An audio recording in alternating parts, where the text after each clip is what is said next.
Hi friends, welcome to honey stories. నేను మీ లక్ష్మి. అసలు Lavan war 79 episode యార్. ఐరన్ స్టిక్తో దొరికిన వాడు దొరికినట్లు కుమ్మేశారు పోలీసులు.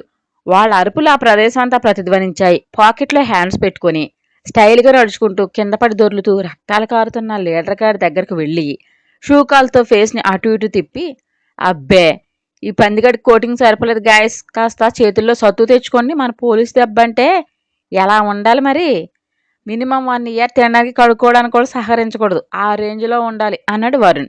ఎస్ సార్ అని మరో 2 రౌండ్ ఉతికేసి, అందరినీ అరెస్ట్ చేయమంటారా సార్ అని అడిగాడు ఎస్ఐ. ఎందుకు ట్రీట్మెంట్కి డబ్బులు బొక్క, ఏం అవసరం లేదు, మీరు లాగించండి, ఎవరైనా అడిగితే నా పేరు చెప్పండి, నేను చూసుకుంటా అని యాటిట్యూడ్గా చెప్పాడు. పది నాగేష్, మా బావగాడు చెల్లెల్ని ఇవ్వలేదు కానీ హెల్ప్లు బాగానే దొబ్బుతున్నాడు, గట్టిగా గొడవ వేసుకోవాలి అని కార్ డోర్ తీసుకుని ఎక్కాడు. మీరు అంటే మన టీంలో ఉన్న మిత్ర ఇప్పుడే సై అంటుంది కదా సార్ అని నవ్వే నాగేష్. నాకు కావాల్సింది ఇల్లాలు, నన్ను కాల్చుకునే కుంపడి కాదు నాన్న. అలసి ఇంటికి వెళ్ళగానే తెల్ల చీర కట్టుకుని తల నిండా మల్లెపూలు పెట్టుకుని నవ్వితే వెనులంతా చల్లదనం కురిపిస్తూ వాటర్ గ్లాస్ చేతికి అందించే భార్య కావాలి. దాన్ని కట్టుకుంటే నెత్తి మీద కందిరేగా తొట్టిని పెట్టుకున్నట్టే. అది ఆడది కాదు, అనుభవం. ఎవరైనా బాంబుని పక్కలో వేసుకుని పడుకుంటారా? నువ్వు నీ జోక్సును అని పెదవి విరిచాడు వరుణ్ పక్కుని నవ్వేస్తూ. వింటూ ఏడ్చేస్తుంది సార్ అన్నాడు నాగేష్. పోతే ఒకరోజు హాలిడే అనేస్తారు, హ్యాపీగా బజ్జోచ్చు అంటూ ఆవలించాడు వరుణ్. హోటల్కి బయలుదేరుతూ వరుణ్కి కాల్ చేసి, ఎక్కడ్రా అని అడిగాడు దేవ్. రంగేలా ఊర్మిళతో డ్యాన్స్ చేస్తున్నాను, వస్తావా అంటూ వ్యంగ్యంగా అన్నాడు వరుణ్. నీ ఏదో వేటకరాలు ఏమీ తక్కువ లేదు, త్వరగా రా అని కాల్ కట్ చేశాడు దేవ్. నువ్వు బావగాడు కాదు, నా పాలిటి రాక్షసుడి, వస్తున్నా ఉండరా, ఈరోజు తేలిపోవాలి నీ సంగతి అంటూ షర్ట్ సీవ్స్ మడిచాడు వరుణ్. మీ బావగారిని చూడగానే ఈ మాటలన్నీ ఏమైపోతాయి సార్ అని నవ్వుతూ అడిగాడు నాగేష్. గుర్రుగా చూశాడు వరుణ్. రూమ్కి తీసుకెళ్లి బెడ్ మీద పడుకోబెట్టి, ఎంత చలాకీగా ఉండే పిల్ల ఒక్కసారి అలా అయిపోయింది ఏంటి అని బాధపడుతూ, ఏమైనా తిందుగా నుండి చాలా నీరసంగా ఉన్నావు అని ట్యాబ్లెట్స్ తెస్తా అని వెళ్ళింది రుక్మిణి. మనుషుల్ని చంపే పిశాచి అని తెలిస్తే రుక్కు అంటే పరిస్థితి ఏమంటారు? అసలు తన బిడ్డనే పిచ్చివాడిని చేసిందని తెలిస్తే ఎలా రియాక్ట్ అవుతుందో ఈవిడ. తల అంతా తిరిగిపోతుండగా కళ్ళు మూసుకుని తనంతట తానే బయటికి వెళ్ళడం గుర్తు చేసుకుని షివరవుతూ, ఆర్నవ్ నిజంగా నా మీద పగబట్టి వచ్చాడా, నన్ను చంపేస్తాడా పగతో అనే ఊహ రాగానే నిలువెల్లా వణికింది మేఘ. నేను చావకూడదు, నేను చావను, ఎలా అయినా అర్ణవ్ ఆత్మని బంధించాలి, అందుకోసం ఏమైనా చేయాలి అని యూట్యూబ్ వీడియోస్ చూసిన పరిజ్ఞానంతో పీతబుర్రతో ఊహలకు ప్రాణం పోస్తుంది. ఎస్ సిస్టర్ అంటూ వచ్చింది చైత్ర. ఆమెను చూడగానే మొహం మరమరాలాడించింది. చాలా కష్టం వచ్చింది నీకు, నా మనసు ఎంత బాధగా ఉందో తెలుసా అని సాడ్ ఫేస్ పెట్టి బకెట్ సింపతి కురిపించింది. విసుగ్గా మొహం పెట్టి, ప్లీజ్ నన్ను కాసేపు పీస్ఫుల్గా ఉండిస్తావా అని ఇరిటేట్ అయింది. అదేంటి నీ మీద కాన్సర్ట్తో నీకు పట్టిన మగదియ్యని వదిలిద్దామని నేను వస్తే మొహం అలా గొండు పిల్ల పెట్టావు, ఐ హర్ట్ అంటూ దీర్ఘాలు తీసింది చైత్ర. ఏయ్, నాకు మగదయ్యం పట్టడం ఏంటి నాన్సెన్స్ అంటే చిరాకు పడింది. నీ కాక నాకు పట్టిందా, అయితే విను అని ఫోన్ ఆన్ చేసి నైట్ నీ కలవరింతల్ని రికార్డ్ చేశాను, ఎక్కడ ఉందబ్బా అంటూ వెతికింది చైతు. టెన్షన్గా చూస్తూ, ఏయ్ అవెందుకు రికార్డ్ చేసావు అని ఫోన్ లాక్కపోయింది మేఘ. అది అందకుండా చేతిని పైకి లేపి, ఇది మేనర్స్ కాదు, ఎదుట వాళ్ళ పర్సనల్లో దూరడం అని యమ్మ సీరియస్గా అంటూ వాయిస్ ఆడియో వినిపించింది చైత్ర. ప్లీజ్ అన్నావు, నన్ను ఏం చేయకు, నీకు దండం పెడతానని వదిలేయి ప్లీజ్ అంటూ ఏడుస్తూ వేడుకుంటున్న మేఘ వాయిస్ వినిపించేస్తూ, ఇది నీ వయస్సే కదా లేక నీ డూప్ చేసిందా అని వ్యంగ్యంగా అంటూ, ఈ అర్ణవ్కి నీకు ఏదో డీప్ కనెక్షన్ ఉందని నా డౌట్, అదేంటో బాగా వచ్చాక తెలుస్తా అంది చైత్ర. మిస్టర్ అల్జిత్, నా పర్సనల్స్లో ఇంటర్ఫియర్ అయ్యే రైట్స్ నీకు లేవు అంటూ కోపంగా ఊగింది. అంతలో రుక్మిణి రావడంతో మౌనం వహించింది చైత్ర. ఈ టిఫిన్ తిని చైత్ర అని ప్లేట్ అందించగానే రుక్కు ఆంటీ చైత్ర అని పిలవగానే పిడికిలు బిగించింది. కోపంతో ఇన్నర్లో కొత్త కొత్త ఉడికిపోతూ, నీ అంత సెల్ఫిష్ ఎవరు ఉండరు సిసి, నా నేమ్ వాడుకుంటూ నా స్థానంలో వచ్చిన నీకు హెల్త్ చూపించకపోతే అడుగు, నీతో పుట్టానంటేనే క్రిత జన్మలో ఏదో చేయకుండా పాపం చేశాను.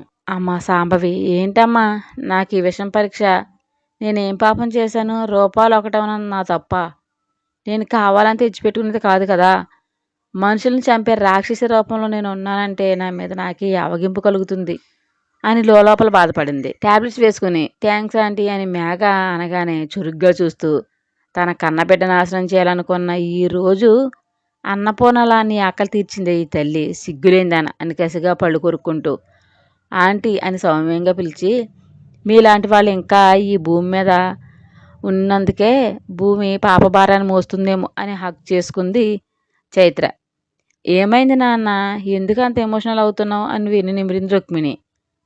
మా అమ్మ గుర్తొచ్చింది, తను మీలానే పిచ్చిది, పాలకు నీళ్లకు తేడా తెలియదు అన్నవి.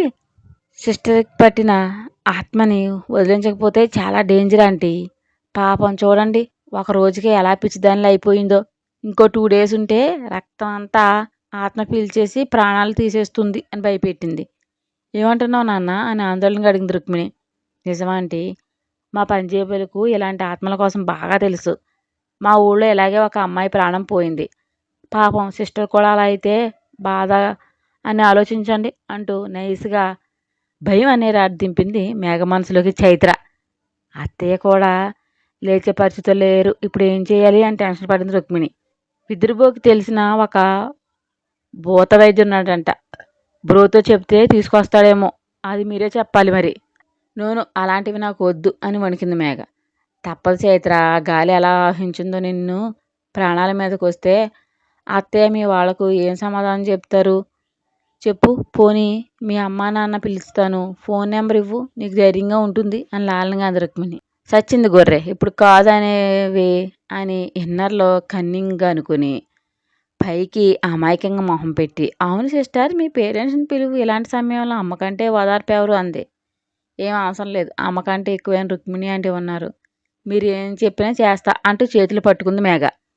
అబ్బో చాలా ఉంది నీకు, అందితే జుట్టు అందకపోతే కాళ్ళు అని వ్యంగ్యంగా నవ్వి, అయితే మీరే ఫోన్ చేసి చెప్పండి, మీ ఇంటి అల్లుడే కదా, విషయం బయటికి వెళ్ళదు అని నేగ్గా చెప్పి వెళ్ళింది చైత్ర. కొంచెం ఓర్చుకుంటే నీకు బాధలుండవు చైత్ర అని తలనిమిరి చెప్పి రెస్ట్ తీసుకొని వెళ్ళింది రుక్మిణి. నిజమే, కొంచెం ఫ్యాషన్సీగా ఉంటే అర్ణవ్ గోల వదులుతుంది, లేకపోతే మొత్తం అంతా బయటపడుతుంది. అప్పుడు దేవుని నన్ను చంపినా చంపేస్తాడు. నువ్వు అలా జరగకూడదు, దేవుని నా గ్రిప్లోకి లాక్కుని నా వశం చేసుకోవాలి, అప్పుడు నా గురించి తెలిసినా ఎక్కడా చెప్పుకోలేడు, నన్ను ఏం చేయలేడు. చైత్ర జైల్లోనూ లేక హెల్కో పోతుంది, నేను దేవు భార్యగా సెటిల్ అవుతా అని మరో పన్నాగానికి నాంది పలికింది మేఘ. హోటల్ రూమ్లో సీరియస్గా చూస్తున్నాడు వరుణ్. బాబు వానదేవుడా, అలా లుక్స్తోనే గద్దించకు అని నవ్వాడు దేవ్. షటప్ యువర్ మౌత్ బావా, ఏం జరుగుతుంది అసలు అని ఇరిటేట్ అయ్యాడు. హైటెక్ డ్రామా ఏం జరుగుతుందంటే, చూసావు కదా, నా చెల్లెలు మొగుడు నా కాళ్ళు కీళ్ళు విరిచేయడానికి మనుషుల్ని పంపాడు. చిత్రం బళారి విచిత్రం అని భుజాలు స్ట్రాక్ చేశాడు దేవ్. ఏంటెంత ఆ ముంగేసి మొహం గడికి బాధ ఏముంది, వాడి చెల్లెలు నన్ను లవ్ చేసింది, నేను కాదు అన్నానని పిచ్చిదయిందంట, అందుకు రీజన్ నేను, అందుకే ఇదంతా అని వెకిలిగా నవ్వాడు. ఎంత స్టోరీ ఎప్పుడు నడిచింది బావా అంటూ కళ్ళ నువ్వు ఊర చెరువని సాగదీశాడు వరుణ్. మేబీ క్రీస్తు శకంలో కావచ్చు. ఏంటి సకాలుగా ఉందా?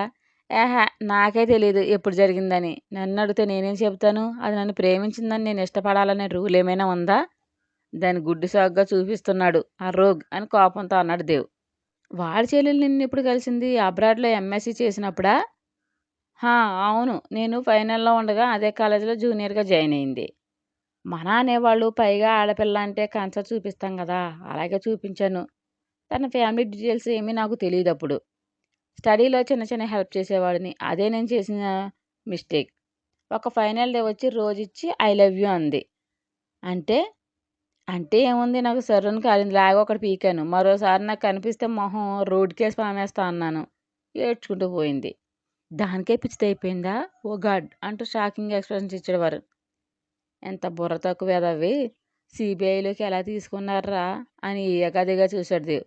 హి అని పెదవులు సాగేసి ఇకిలించి, ఏదో ఆ టైం అలా కలిసి వచ్చింది బావా, నవ్వకు చంపేస్తాను రాస్కెల్ అని కరిచి, అది ఆ రోజు నుండి రోజు ఒక పువ్వు ఇచ్చుకుని తయారయ్యేది.